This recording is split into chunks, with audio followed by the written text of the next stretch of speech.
আসসালামু আলাইকুম বন্ধুরা, কেমন আছেন আপনারা সবাই? আশা করি সবাই ভালো আছেন, আমিও ভালো আছি। আজকে আমি আপনাদের মাঝে নতুন একটা রেসিপি নিয়ে হাজির হলাম। আশা করি আপনাদের অনেক অনেক ভালো লাগবে। তো বন্ধুরা, কম বেশি আমাদের সবারই পছন্দ হলো জাম। তো এই জাম যদি শুধু ভর্তা আমরা খেয়ে থাকি বা এমনিতে খেয়ে থাকি, কিন্তু এভাবে জুস বানিয়ে খুব কমই আমরা অনেকেই খেতে পারি জানি বা অনেকেই খেতে জানি না। তো আজকে আমি আপনাদেরকে এই জামের জুস বানিয়ে দেখাবো। এই গরমে যদি এরকম একটা ঠান্ডা ঠান্ডা জামের জুস হয়ে যায়, তাহলে আর কিছুর প্রয়োজন নেই।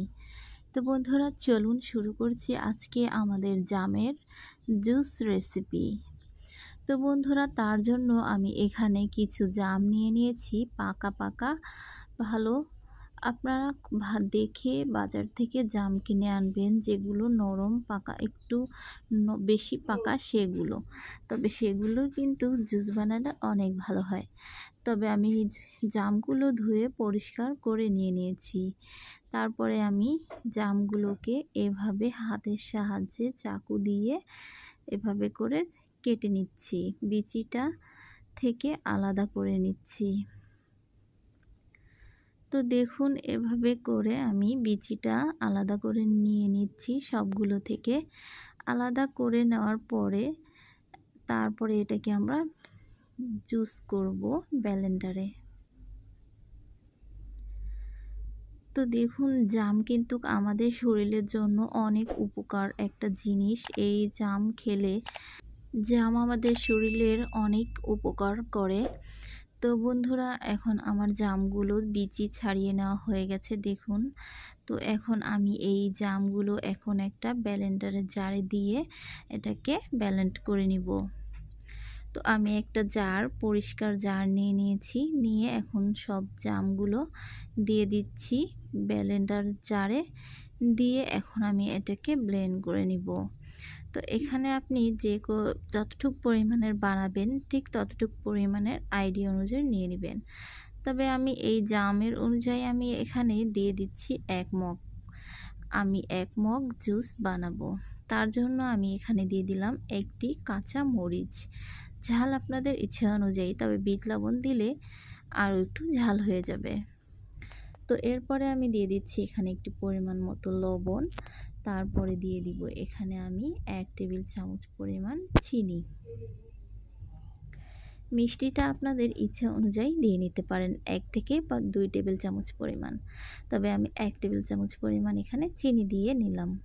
তো দেওয়া হয়ে গেছে আমাদের উপকরণগুলো, আর এদিকে আমাদের ব্লেন্ড করে নেওয়াও হয়ে গেছে। তো দেখুন, ফেনাও ভেসে উঠেছে উপরে। তো আপনাদের যদি খেতে কষ লাগে, তো এখানে বিট লবণ দিতে হবে। বিট লবণটা দিলে এর স্বাদটা আরও বেশি বেড়ে যাবে। তো বন্ধুরা, এখন আমি এখানে নেড়েচেড়ে এটাকে আমি এখন ছাঁকনি দিয়ে নিব। ছাঁকনি দিলে উপরের যে ছুলকাটা থাকে এটা আমরা এখন আলাদা করে নিব। তো আমি একটা ছাঁকনির সাহায্যে এটাকে ভালো করে ছেঁকে নিচ্ছি। তো বন্ধুরা দেখুন, আমি সবগুলো ঢেলে এভাবে একটা চামচের সাহায্যে নেড়ে ছেড়ে দিচ্ছি, আর সবগুলো এভাবে করে ছেঁকে নিব।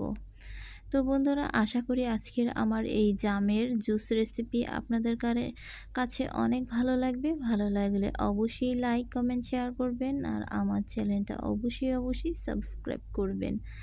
আর এই জামের জুস আপনাদের কাছে কেমন লাগলো সেটাও অবশ্যই কমেন্ট করে জানাবেন।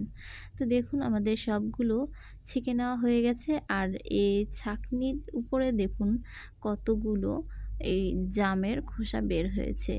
তবে চাইলে আপনারা এগুলো ফেলেও দিতে পারেন, বা এগুলো আপনারা আবার ভর্তার মতো বানিয়েও খেয়ে ফেলতে পারেন। এটা কিন্তু খাওয়া অনেক উপকার। তো দেখুন, জামের কালারটাও জুসের কোনো রকম কালার দিতে হয়নি, সুন্দর জামের কালার হয়েছে। তো এখন আমি এটাকে বিট লবণ দিয়ে দিয়েছি। দিয়ে দেওয়ার পরে এটাকে নেড়ে চেড়ে তারপর এটাকে আমি গ্লাসে এখন পরিবেশন করে দেখাবো। তো গ্লাসে যখন আমি এই জুসগুলো ঢেলে দিচ্ছি, ঢেলে দেওয়ার পরে এখানে আমি দিয়ে দিব কিছু আইস। তো আপনারা যদি ঠান্ডা, ঠান্ডা খেতে চান তাহলে আইস দিয়ে খাবেন, অনেক আরও বেশি এর টেস্টটা বেড়ে যাবে। তো বন্ধুরা এরকম গরমে যদি এরকম একটা জুস থাকে তাহলে আর কিছুর প্রয়োজন নেই। তো এরকম একটা জুস খুব সহজেই আর খুব অল্প সময়ের ভিতরে বাসায় বানিয়ে খেতে পারেন। বড়দেরও দিতে পারেন বা বাচ্চাদেরকেও খাওয়াতে পারেন। তো বন্ধুরা বানিয়ে আপনারা ফ্রিজেও রেখে খেতে পারেন এটাকে সংরক্ষণ করে। তো বন্ধুরা আজকের মতো এখানেই বিদায় নিচ্ছি। আল্লাহ হাফেজ। সবাই ভালো থাকবেন। আর আজকের আমার এই রেসিপিটা আপনাদের কেমন লাগলো সেটা অবশ্যই কমেন্ট করে জানাবেন। তো আজকের মতো এখানেই বিদায় নিচ্ছি। আল্লাহ হাফেজ। সবাই ভালো থাকুন।